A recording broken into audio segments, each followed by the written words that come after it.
All right, let's look at these questions. Based on the sentence from the first paragraph, how can the reader tell that zoo animals are exotic?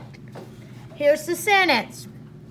I saw exotic animals from other countries that have become my favorite new friends. So here are our choices. The animals are colorful and unusual in appearance. The animals are from another part of the world. The animals are fascinating to observe.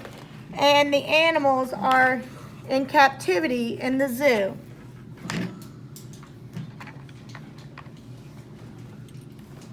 So, is there an answer we can cross out? Yes. Which one? D. Who? C. Said D. You said D? Yeah. As in dog? The animals are in captivity in the zoo. I said B as in bird.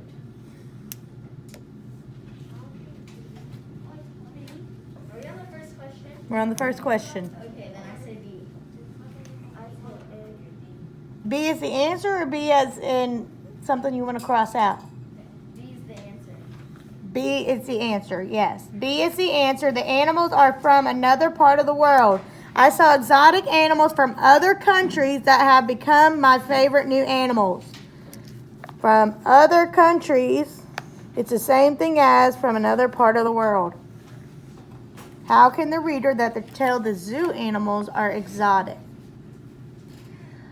What illustration in the passage matches Zelda's description? The vulture, the baboon, the lion, or the giraffe? It says, what illustration in the passage matches Zelda's description?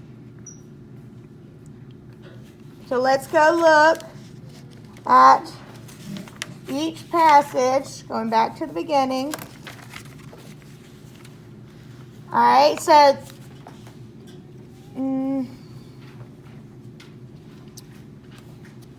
we're talking about her journal entries, not what's written in the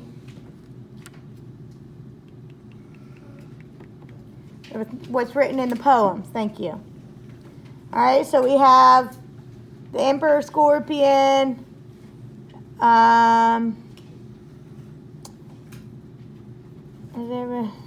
no.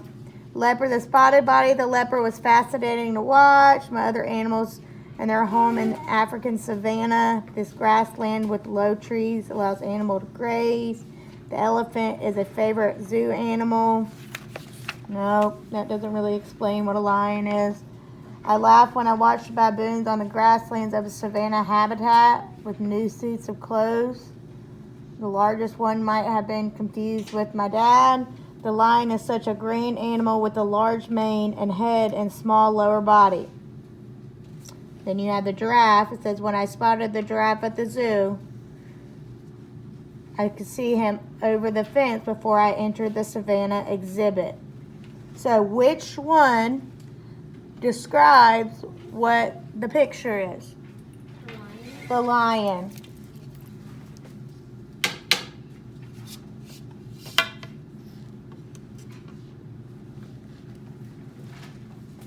The lion is correct. So that is C.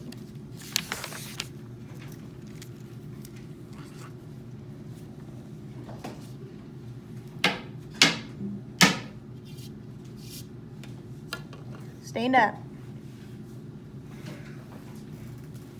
Number 3. Which line might replace line 3 of the poem, The Elephant? A, that elephant is very kind. That he knows what his tail is for. That he cannot get through the door. That he thinks he is king of the beasts. So let's go back to the elephant and go to line 3. So this is line 1, 2, and 3. It says, as at such a little tail behind. So let's go back to our choices. That the elephant is so very kind that he knows what his tail is for, that he cannot get through the door, that he thinks he is king of the beasts. It says, which line might replace line 3 of the poem? B. Not B. Let's read the poem again. It says, when people call this beast to mind, they marvel more and more at such a little tail behind, so large a trunk before. C. Is it really talking about the size of things? No. What's it talking about? No. When people call this beast to mind, they marvel more and more at such a little tail behind, so large a trunk before. Oh, D. Not D. C. C. That he cannot get through the door. No, just kidding. It's A. Okay. It's A. The elephant is very kind.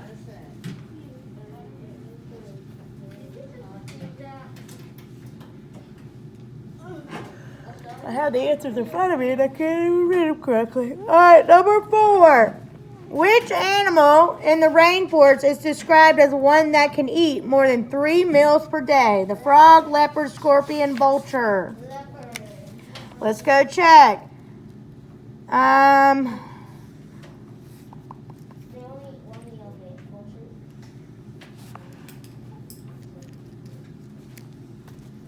Here we go. As I watched the vulture sitting high in a tree in the rainforest exhibit, I wondered what he was thinking. I was glad he had already eaten his daily meal. The vulture eats between his meals, and that's the reason why.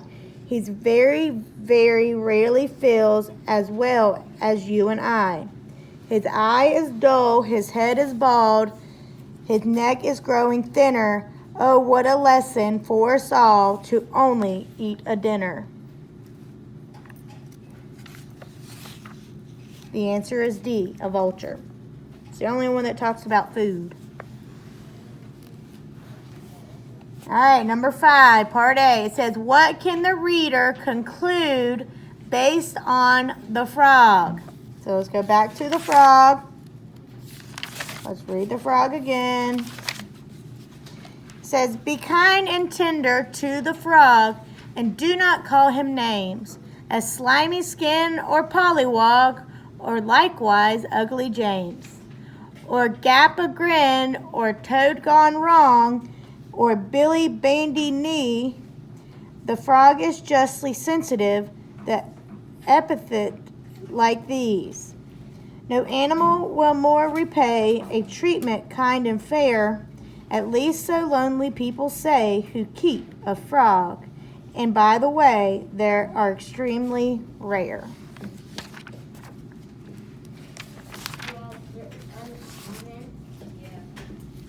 All right, so here are our choices. Frogs can be funny, frogs are uncommon, frogs can be good friends, frogs are becoming extinct. Frogs are uncommon because it said frogs are rare.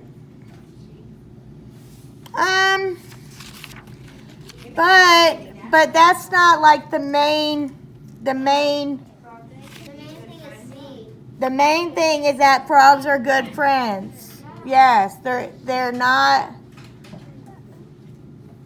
Yes, they are uncommon, but that's not what the whole passage is about. I have to X that one.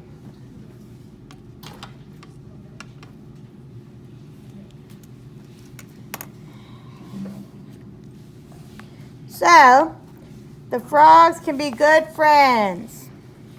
It says, which line from the poem supports your answer in part A? Be kind and tender to the frog and do not call him names.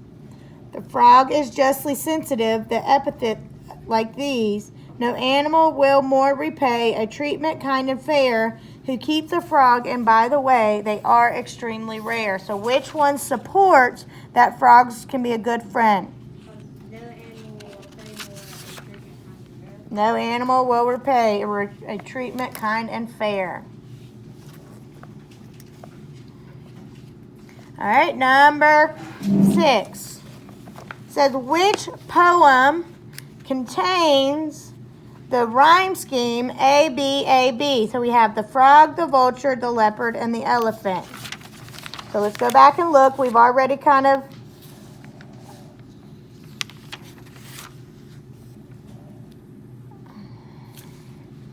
all right, so we've gone through and we've looked at it. So the vulture, we didn't mark that one, so let's look at the vulture again. The vulture eats between his meals, and that's the reason why he's very, very rarely feels as well as you and I. His eye is dull, his head is bald, his neck is growing thinner. Oh, what a lesson for us all to only eat at dinner. So that would mean that the first and the third line, so it'd be meal, feel, bald, all. Is that doesn't all? No, so it's not the vulture, so we can cross out the vulture. All right. We have the frog. Go back to the frog. It says, be kind and tender to the frog, and do not call him names, a silly, slimy skin, or pollywog, or likewise ugly James.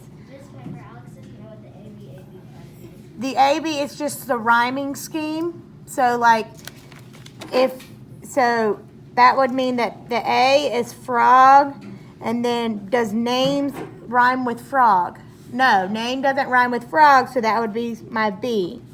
So whatever rhymes with frog would be an A, whatever rhymes with names would be a B. So as slimy skin or pollywog, so frog and wog, or likewise ugly James. Is James a name rhyme? Yes, so that would be a B.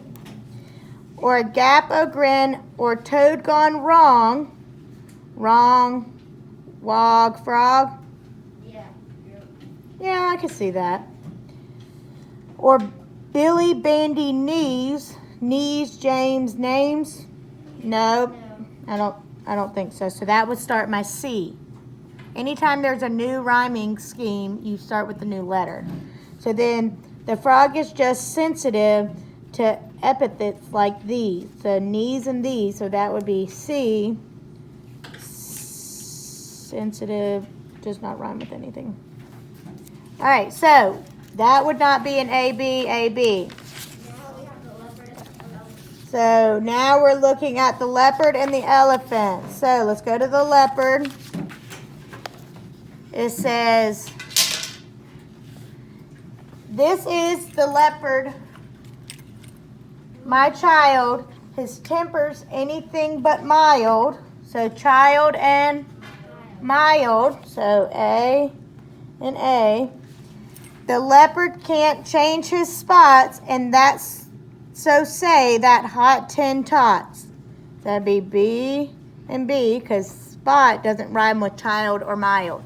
So elephants is the only one left that's an AB. Right. So if we go back to elephants, and it says, when people call this beast to mind, they marvel more and more at such a little tail behind, so large a trunk before. So it rhymes every other.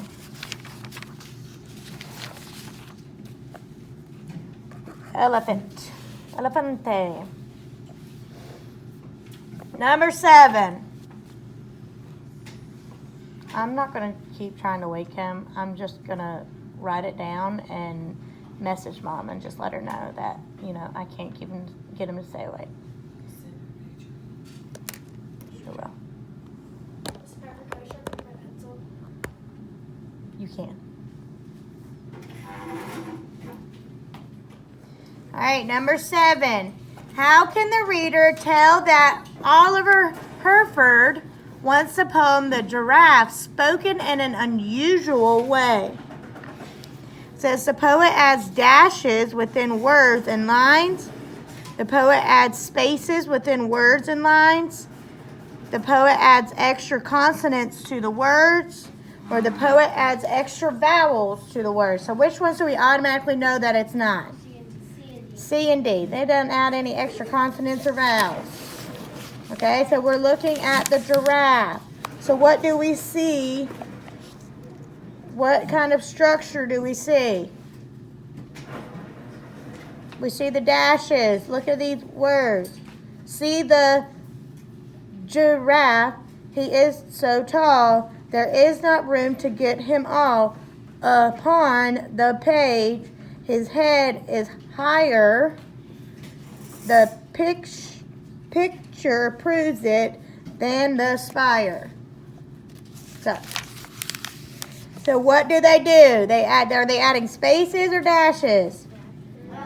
They're adding dashes. It says, which line from the leopard tells the reader this animal's behavior cannot be predicted? What does predicted mean? I guess. Can't be guessed.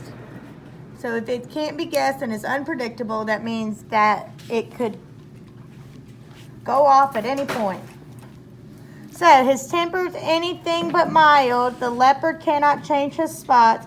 Year in, year out, he may not change from cold to hot. No wonder child. So let's go back to the leopard. It says, which one? The animal's behavior cannot be predicted. His temper's anything but mild. The leopard cannot change his spots. Which one do y'all think? His temper is mild. His temper is mild, yes. Because temper and behavior are the same thing. If you're having a temper, then you're showing off on your behavior.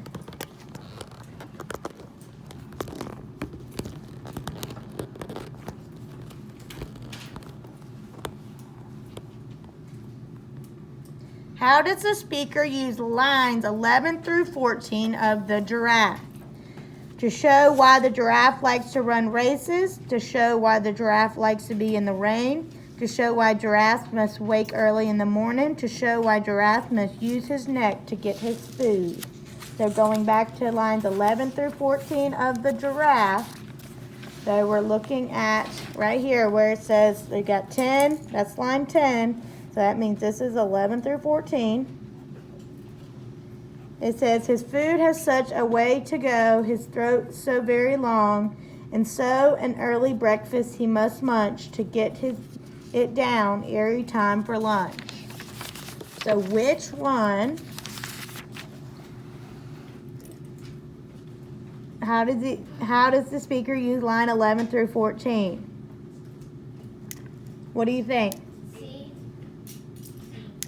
Raise your hand if you think it's C. Wave your hand if you think it's He C. has to wake early in the morning because to get his food, it said that in the poem that it won't get that his food from the morning won't get into his stomach Right. until lunch. Right. So are you supporting that your answer is C? Raise your hand if you agree with him. I agree with him. So,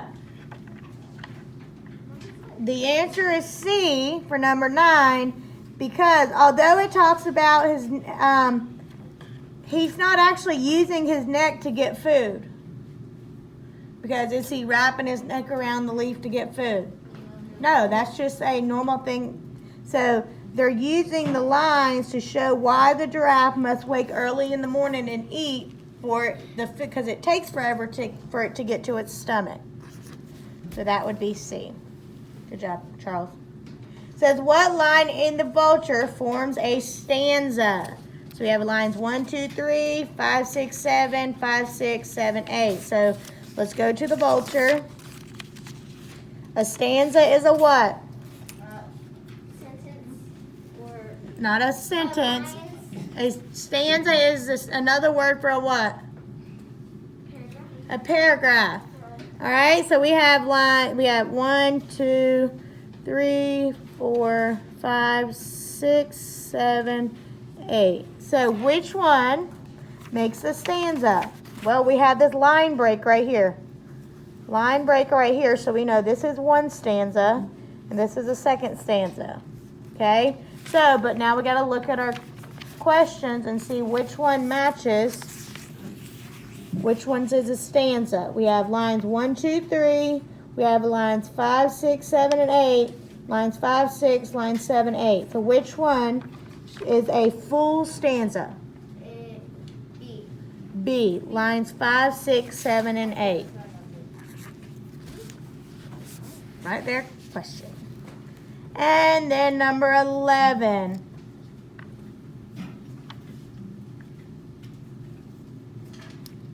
It says, what is the difference between the structures used by Zelda and the poet?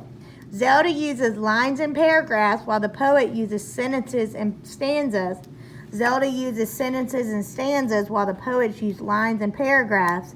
Zelda uses lines and stanzas while the poet uses sentences and paragraphs. Zelda uses sentences and paragraphs while the poet uses lines and stanzas. So D. D. Zelda uses sentences and paragraphs while the poet uses lines and stanzas. That's just the structure. Very good. We went over that quick. Huh? We went over that nice and quick. Yes, we did. I wish all the tests were like that. Huh? 8:48. It is 8:48. Whoever said that. All right, let me see if I can find another poem for you to do. Oh no, I promised you that I would let y'all do the